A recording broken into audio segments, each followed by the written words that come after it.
Hi friends, আসসালামু আলাইকুম।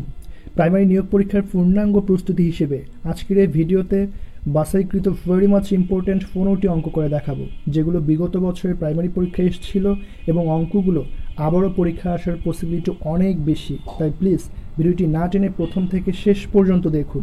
আর হ্যাঁ, যারা আমার চ্যানেলটি এখনও সাবস্ক্রাইব করেনি, প্লিজ চ্যানেলটি সাবস্ক্রাইব করুন এবং অন্যদের মাঝে শেয়ার করুন, কারণ আপনার একটি শেয়ারে অন্যের বিশাল উপকার হতে পারে।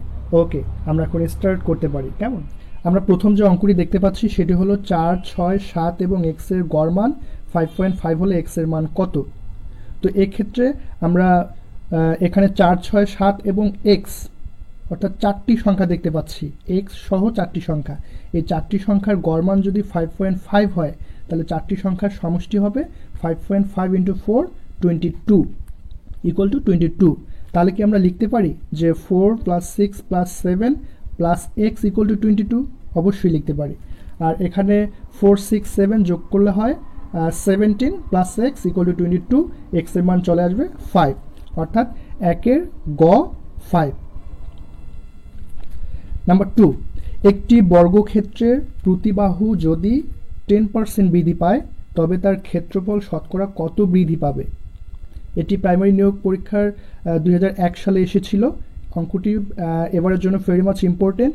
আর এক্ষেত্রে আমরা শর্টকাট নিয়মে করতে পারি। সেটি হলো যে এই অঙ্কটির ক্ষেত্রে আমরা একটা শর্টকাট টেকনিক করব, যে a + b + ab / 100। এখানে এর মানটা ধরবো এই 10% যে বৃদ্ধি পায় সেই 10%, অর্থাৎ 10। আর বির মানটাও ধরবো 10, কারণ বর্গক্ষেত্রের প্রতিটা বাহুই সমান। তাহলে 10 + 10 + 10 × 10 / 100। এটা 10 প্লাস করলে হয় কত? 20 + 1, তারপর হচ্ছে অ্যান্সার চলে আসে 21, অর্থাৎ 2 এর গ 21%। নাম্বার 3, 60 লিটার কেরোসিন ও পেট্রোলের মিশ্রণের অনুপাত 7:3। ওই মিশ্রণে আর কত লিটার পেট্রোল মিশালে অনুপাত 3:7 হবে? এই অঙ্কটা খুবই ইজি এবং এটা শর্টকাটে আমরা করতে পারি। সেটি হলো যে এটা আমরা 2-1 সেকেন্ডের মধ্যেই করতে পারি। যে প্রথম যে অনুপাতটা আছে, যে 7:3, এটাকে যদি আমরা বিয়োগ করি তাহলে কত আসে? 4। আবার পরের অনুপাতটাও যদি আমরা বড় থেকে ছোট সংখ্যাটা বিয়োগ করি তাহলে সেক্ষেত্রেও আসে 4, অর্থাৎ অনুপাত দুইটার পার্থক্য একই আসে। যদি একই আসে তো সেক্ষেত্রে আমরা কি করব?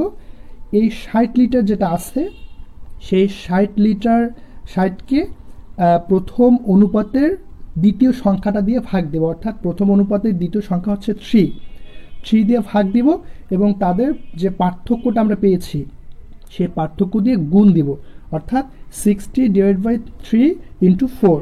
এটার ক্যালকুলেশন করলে আসে 80, অর্থাৎ 80 লিটার। 3-এর উত্তর ঘ, 80 লিটার। নাম্বার 4, পিতার বয়স পুত্রের দ্বিগুণ অপেক্ষা 2 বছর বেশি। পিতার বয়স 62 বছর হলে পুত্রের বয়স কত? এটা প্রাইমারি নিয়োগ পরীক্ষায় 2019 সালে এসেছিল। আমরা এখানে পুত্রের বয়স যদি ধরি x বছর, তাহলে পিতার বয়স কত আসবে? পিতার বয়স আসবে 2x + 2, কারণ দ্বিগুণ অপেক্ষা 2 বছর বেশি। ওকে, তাহলে পিতার বয়স হবে 2x + 2। তারপরের লাইনটাতে আছে যে পিতার বয়স 62 বছর হলে, তাহলে কি আমরা লিখতে পারি যে 2x + 2 = 62? অবশ্যই লিখতে পারি। তাহলে এটা যদি আমরা 2x রাখি, তারপর 62 থেকে 2 মাইনাস করি, তাহলে 60 হয়। তাহলে x এর মান আসে 30, অর্থাৎ পুত্রের বয়স 30 বছর, 30 বছর। 4-এর ক। আমরা 5 নম্বর অঙ্কটি দেখতে পাচ্ছি যে একটি জারে দুধ ও পানির অনুপাত 5:1। দুধের পরিমাণ যদি পানি অপেক্ষা 8 লিটার বেশি হয়, তবে পানির পরিমাণ কত লিটার? এটা প্রাইমারি নিয়োগ পরীক্ষায় 2019 সালে এসেছিল। তো প্রথমে আমরা ধরে নেব যে দুধের পরিমাণটা হচ্ছে 5x আর পানির পরিমাণটা হচ্ছে 1x, অর্থাৎ x। তাহলে আমরা কি লিখতে পারি যে 5x = x + 8? লিখতে পারি, কারণ এই দুধের পরিমাণটা পানি অপেক্ষা 8 লিটার বেশি। ওকে, তারপর আমরা কি করব? এটাকে 5x - x = 8, 4x = 8, x = 2, অর্থাৎ 5-এর ঘ, উত্তর 2 লিটার। এরপর আমরা দেখতে পাচ্ছি ক এর টাকা খ এর টাকার দ্বিগুণ, তাদের দুজনের মোট 30 টাকা আছে, খ এর কত টাকা আছে? এটা প্রাইমারি নিয়োগ পরীক্ষা 2015 সালে এসেছিল। তো প্রথমে আমরা ধরে নেব যে খ এর এক্স টাকা আছে আর ক এর আছে টয়েস এক্স, কারণ দ্বিগুণ। তাহলে কি আমরা প্রশ্ন মতে লিখতে পারি যে x plus toys x equal to 30? হ্যাঁ পারি। আর 3x equal to 30, x equal to 10, অর্থাৎ খ এর 10 টাকা আছে। উত্তর 6 এর গ 10 টাকা। এরপর আমরা 7 নম্বর অঙ্কটি দেখতে পাচ্ছি যে 0, 1, 2 এবং 3 দ্বারা গঠিত 4 অঙ্কের বৃহত্তম ও ক্ষুদ্রতম সংখ্যার বিয়োগফল কত? তো এখানে আমরা বৃহত্তম সংখ্যা যদি গঠন করি তাহলে হবে 3210, আর ক্ষুদ্রতম সংখ্যা যদি গঠন করি তাহলে হবে 1023। এখানে ছোট্ট একটা জিনিস খেয়াল রাখতে হবে যে ক্ষুদ্রতম সংখ্যা গঠন করার ক্ষেত্রে যদি শূন্য আমরা পাই, সেই শূন্যটাকে দ্বিতীয় ঘরে বসাবো, অর্থাৎ 1023। তারপর এই বৃহত্তম এবং ক্ষুদ্রতম সংখ্যা বিয়োগ করলে আমরা পাবো 2187, অর্থাৎ 7 খ 2187। 8 নম্বর অঙ্কটি দেখতে পাচ্ছি যে একটি গাড়ির চাকা প্রতি মিনিটে 12 বার ঘোরে, চাকাটি 5 সেকেন্ডে কত ডিগ্রি ঘুরবে? এই অঙ্কটির ক্ষেত্রে আমাদের একটা জিনিস শুধু মনে রাখতে হবে যে একটা গাড়ির চাকা যদি একবার ঘোরে তাহলে সেটা 360 ডিগ্রি ঘুরবে। ওকে, আর যেহেতু কোশ্চেন আছে 12 বার ঘুরে, তাহলে 12 বার ঘুরলে কত ডিগ্রি ঘুরবে? 360 ইন্টু 12, 4320 ডিগ্রি ঘুরবে। এই পর্যন্ত আমরা বের করব। তারপর কি করব যে প্রতি মিনিটে অর্থাৎ 60 সেকেন্ডে ঘোরে 4320 ডিগ্রি, 1 সেকেন্ডে ঘুরে কত আর 5 সেকেন্ডে ঘুরে কত, এটা যদি আমরা ক্যালকুলেট করি তাহলে বের হয়ে আসবে 360 ডিগ্রি, অর্থাৎ 8 খ 360 ডিগ্রি। আমরা 9 নম্বর অঙ্কটি দেখতে পাচ্ছি যে 143 টাকাকে 245 অনুপাতে ভাগ করলে বৃহত্তম ও ক্ষুদ্রতম অংশের পার্থক্য কত টাকা? তো এখানে আমরা প্রথমে ধরে নেব যে একটা 2x, একটা 4x, একটা 5x, আর আমাদের বের করতে হবে কি যে 5x এবং 2x এর পার্থক্য কত, তাই না? ওকে, আমরা কি লিখতে পারি এখন যে 2x plus 4x plus 5x equal to 143? অবশ্যই পারি। তাহলে 5 4 9 আর 2 11, 11x ইকুয়াল টু 143, আর x ইকুয়াল টু আসে 13। আর তাহলে 5x ইকুয়াল টু কত আসবে? 5x ইকুয়াল টু 5 ইন্টু 13 65, আর 2x ইকুয়াল টু 2 ইন্টু 13 26, আর এই 65 থেকে যদি 26 মাইনাস করি তাহলে আমাদের আসে 39, অর্থাৎ উত্তর হচ্ছে 9 এর ঘ 39। এরপর আমরা 10 নম্বর অঙ্কটি দেখতে পাচ্ছি যে 10টি সংখ্যার যোগফল 462, প্রথম 4টির গড় 52, শেষ 5টির গড় 38, পঞ্চম সংখ্যা কত? তো প্রথমে আমরা বের করব যে প্রথম 4টির গড় যদি 52 হয় তাহলে এদের সমষ্টি হবে 52 ইন্টু 4, তাহলে আসে 208, আর শেষ 5টির গড় হচ্ছে 38, তাহলে শেষ 5টির সমষ্টি হবে 38 ইন্টু 5, অর্থাৎ 190। এই প্রথম 4টি এবং শেষ 5টির তাহলে যোগফল কত হবে? তাহলে দুটো অবশ্যই যোগ করতে হবে, দুটো যোগ করলে আসে 398। এখন বলছে পঞ্চম সংখ্যা কত? আমরা প্রথমে দেখতে পাচ্ছি লাইনটাতে যে 10টি সংখ্যার যোগফল 462। এই 10টি সংখ্যা 462 থেকে আমরা কি করব? এই 9টি সংখ্যার যে যোগফলটা পেয়েছিলাম 398, সেটা মাইনাস করে দিব।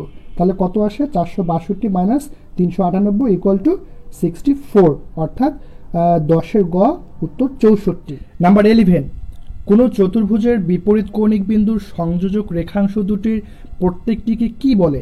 উত্তর খ কর্ণ। এক্ষেত্রে একটু ইলাস্ট্রেশন করি যে আমরা যদি একটা চতুর্ভুজ অঙ্কন করি, ABCD একটা যদি চতুর্ভুজ অঙ্কন করি, এই চতুর্ভুজের কৌণিক বিন্দু থেকে যে দুটি রেখাংশ সংযোজন করা হয় সেই রেখাংশ দুটিকেই মূলত কর্ণ বলে। যেমন চিত্রে আমরা দেখতে পাচ্ছি ABCD চতুর্ভুজ, আর এর AC এবং BD হচ্ছে দুইটি কর্ণ। অ্যাকচুয়ালি কোশ্চেনের মধ্যে এই কর্ণের কথাই বলছে। ওকে,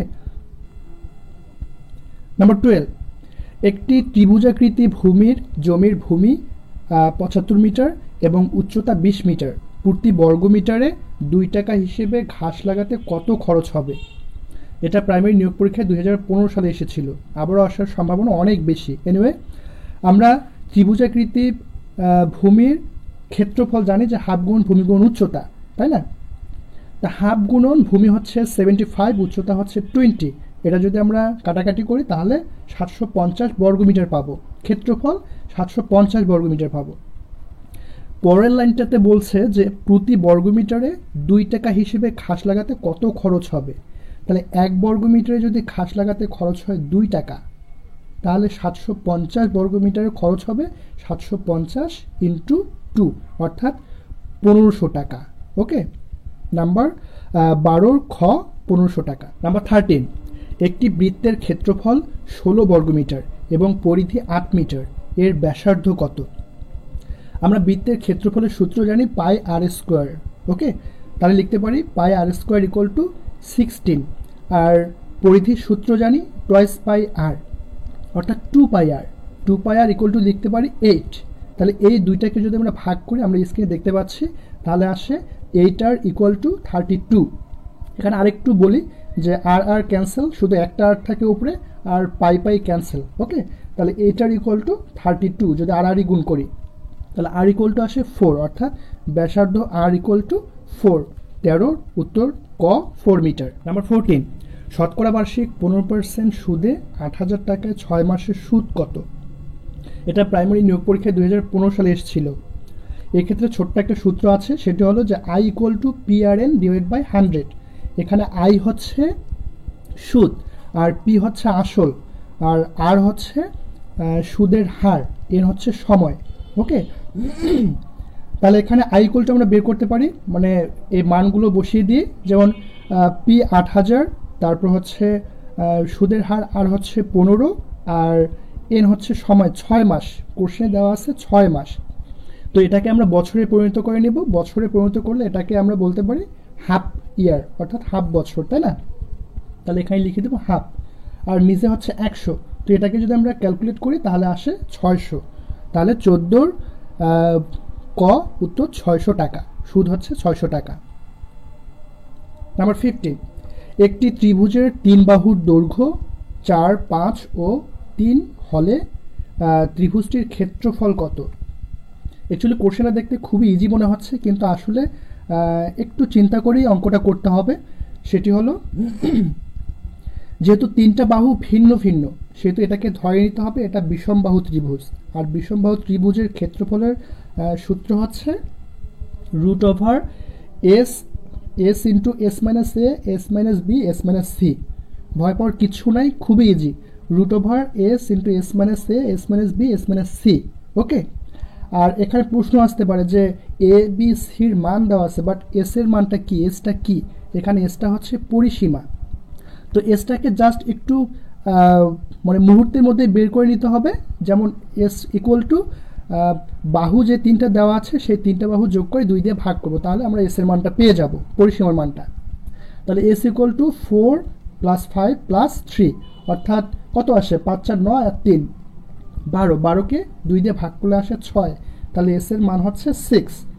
তাহলে যদি আমরা এস এর মানটা বসিয়ে দেই, তারপর এ বি সির মানগুলো বসিয়ে দেই, শেষে আসে রুট ওভার 36, যেটাকে আমরা লিখতে পারি 6, অর্থাৎ 15 ঘ উত্তর 6, ত্রিভুজটির ক্ষেত্রফল 6। ওকে, আশা করি আপনারা বুঝতে পেরেছেন। আর আজ এ পর্যন্তই। ভিডিওটি ভালো লাগলে প্লিজ লাইক, শেয়ার, কমেন্ট করে জানাবেন। আবারও দেখা হচ্ছে নেক্সট ভিডিওতে।